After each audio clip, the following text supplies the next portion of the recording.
I used to believe love was something that just stayed, that once it found its place, it made a home in your heart and refused to leave. But over time, I realized love can also fade quietly.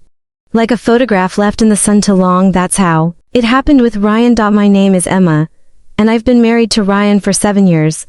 We were high school sweethearts, the kind of couple everyone rooted for. He was charming, ambitious, and made me laugh until I cried.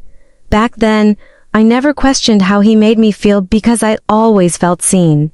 But somewhere between late nights at the office and empty conversations over dinner, that feeling vanished. Ryan's a corporate man now, promotions, meetings, deadlines, that's his rhythm. I tried keeping up, I tried waiting, but the longer I waited, the more invisible I felt. Our home became a place of routine, not warmth. He still kissed me goodbye, but not like he used to. It was a habit, not a connection. And when I looked into his eyes, I didn't see love, I saw distraction. Then there was Caleb, Ryan's best friend since college. He was always around, dropping by on weekends or inviting us to barbecues. In the early years of our marriage, I thought he was just the third wheel who told bad jokes and laughed aloud. But lately, he's different, or maybe I'm the one who changed. It started simply. A text from Caleb checking in. Hey, I heard Ryan's out of town, need anything? I told him I was fine, but the next evening he showed up anyway with takeout and 2 bottles of wine. I figured you'd rather not eat alone, he said with a shrug, his smile easy and enforced.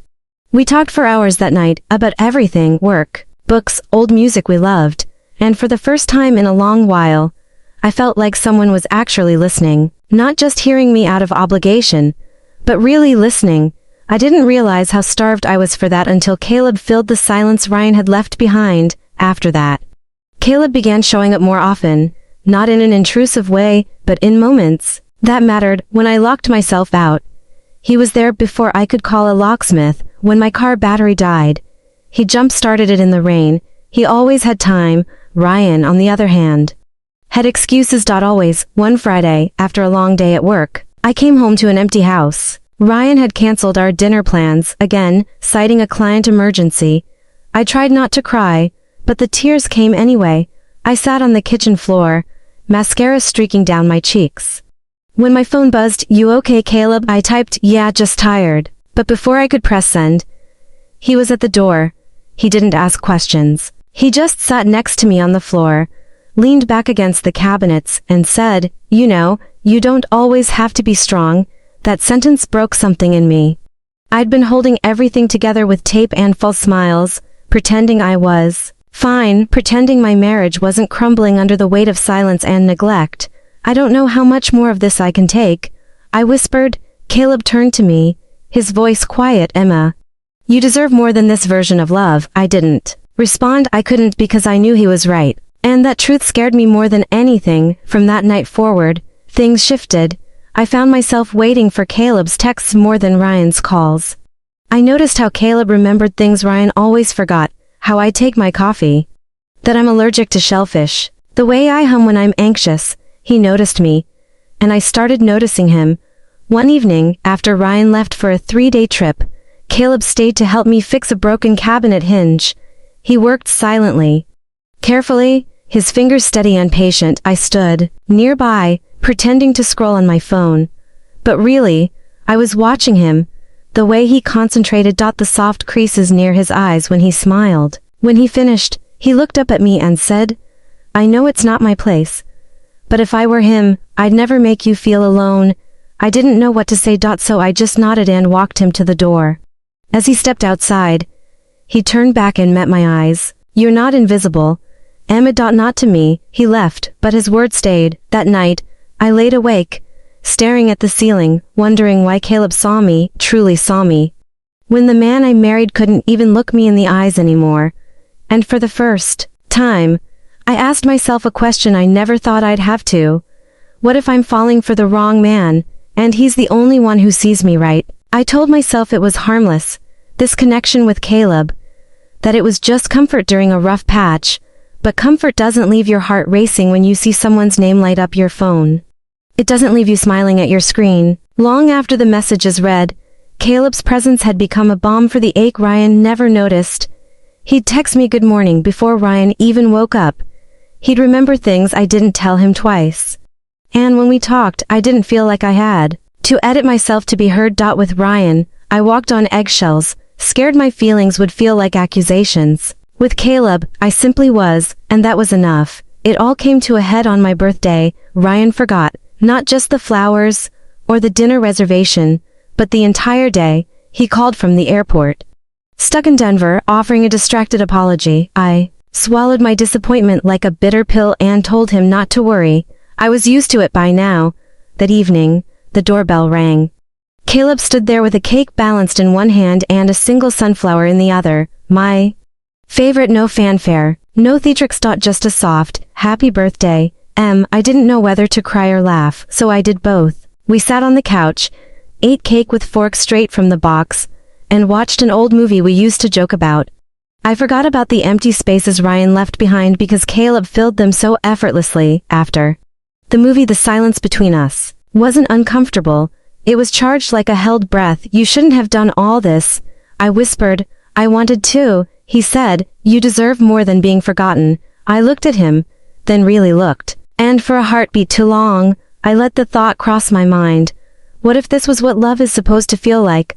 But I pulled away. I told myself boundaries mattered, that I could not, would not cross them, no matter how blurred they had already become. The next few weeks were torture. Every moment with Caleb felt electric, and every moment with Ryan felt hollow. I stopped trying to fix things with my husband. I stopped trying to make him notice me. I let the silence grow, and strangely, it felt like peace, because I wasn't pretending anymore. One night, after another failed attempt at a dinner Ryan canceled last minute, Caleb invited me to his place for a rescue meal, as he called it. We ate takeout on his balcony under string lights and city noise. I hate seeing you like this, Caleb said quietly. Like what? Lonely? Dimmed down? You used to shine, Emma. You still do. Just only when he's not around.